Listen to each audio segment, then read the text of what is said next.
Good evening. We hate to interrupt your regular programming, but we have some breaking news. The Blitz is underway. Nazi Germany has strategically started bombing England, and evacuations have begun. I'm going to send it down to our field reporter to give us more information on it.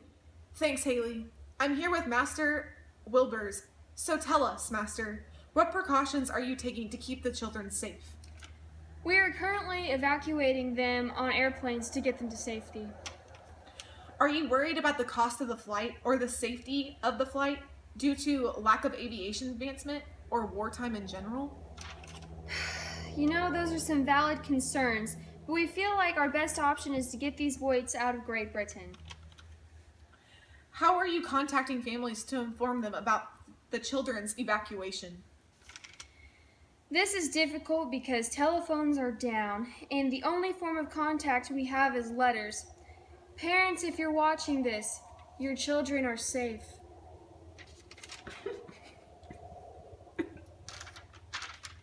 It's a raid! Bomb! Bomb! Bomb! Take cover!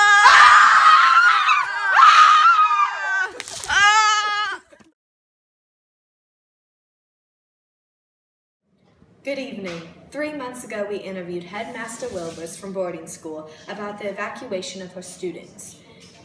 This is just one of many examples of evacuations occurring all around Great Britain due to the war. We have a follow-up interview with her to see where things are today. Thank you, Haley. Headmaster Wilbers, have you received word on the current whereabouts of the students who are evacuated? Well, we have received word from 2 of the 3 planes we used to evacuate our students. I'm sure any day now we will receive word from the 3rd. At least we haven't received a telegram yet. Those automatically mean someone's died.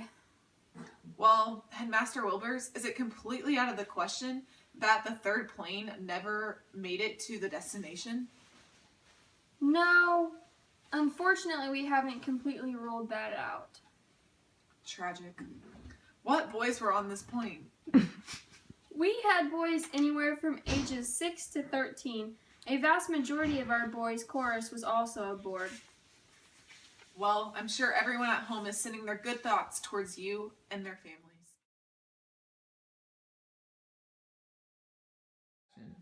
Tonight we have a special story for you all at home. Times are obviously rough with all the violence and killing going on through the world, but tonight, for a change, we get to hear a good outcome of a story we were sure reached a point of no return.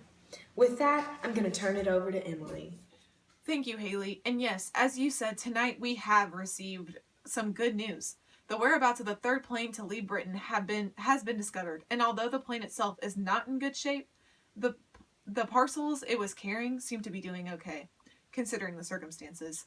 I'm here with Headmaster Wilbers once again to discuss some of the feelings about the situation. Headmaster, how delighted were you to see the boys? The feelings for me were overwhelming, but I'm sure they did not even compare to the relief their parents felt. Of course. Have you had a chance to speak with any of the boys at all about what went on the island? Yes, I've talked to Ralph, and one of the first things he told me he desired was a haircut. I don't doubt that's the case, but did he let you in on anything else? Well, obviously, with any situation there are complications, and unfortunately there were 3 casualties, which I think is the hardest part for Ralph to cope with. Also, Ralph let me know that the reason he thinks they were able to survive was because the boys were there for each other physically and emotionally. I'm sure that was quite traumatic, but it is awesome the boys could be there together. Well, Headmaster, thank you for your time, but this brings up some major questions for me and the viewers at home that can only be answered by Ralph himself. So, do we have him on the set? Yes? Awesome. Good. So, Ralph, all the people at home are wondering, how did this experience affect you? Honestly, my entire childhood has been raw for me. Was it like that from the start? No, it gradually evolved into that as leaders arose, each with different styles of leadership.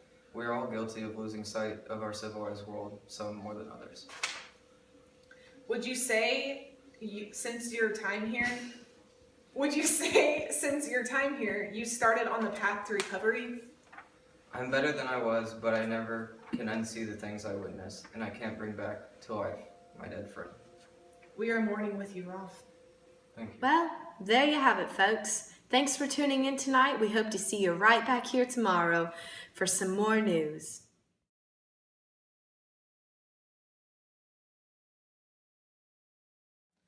We just showed you a video pertaining to the process of how the boys got to the island and thoughts on World War II at that time, along with events from the world at that time.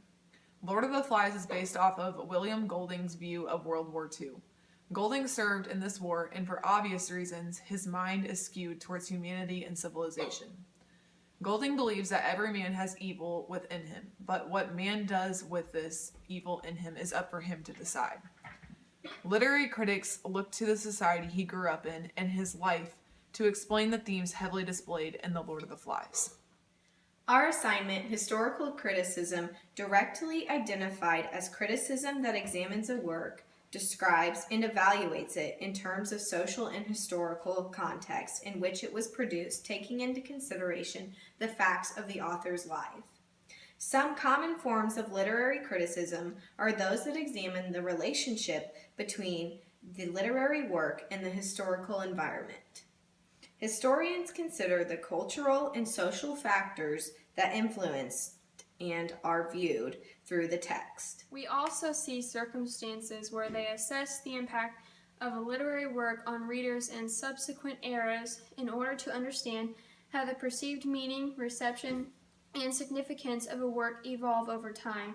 Some examples of historical literary criticisms are how people were murdered and the planes crashing represent what he saw during his service. The planes crashing are an example of poor aviation at the time. To review, Golding served in World War II, so his ideas and views on humanity are skewed toward evil. Examples of historical pieces in Lord of the Flies are the aviation at the time, the violence, and evacuations due to war. Historical criticism is directly identified as criticism that examines and describes and evaluates a work in terms of the social and historical context in which it was produced. Historical critics take into consideration the time frame of the author's life. They also consider cultural and social factors. Historical critics assess the impact of a literary work in subsequent eras in order to understand how the perceived meaning, reception, and significance of a work evolve over time.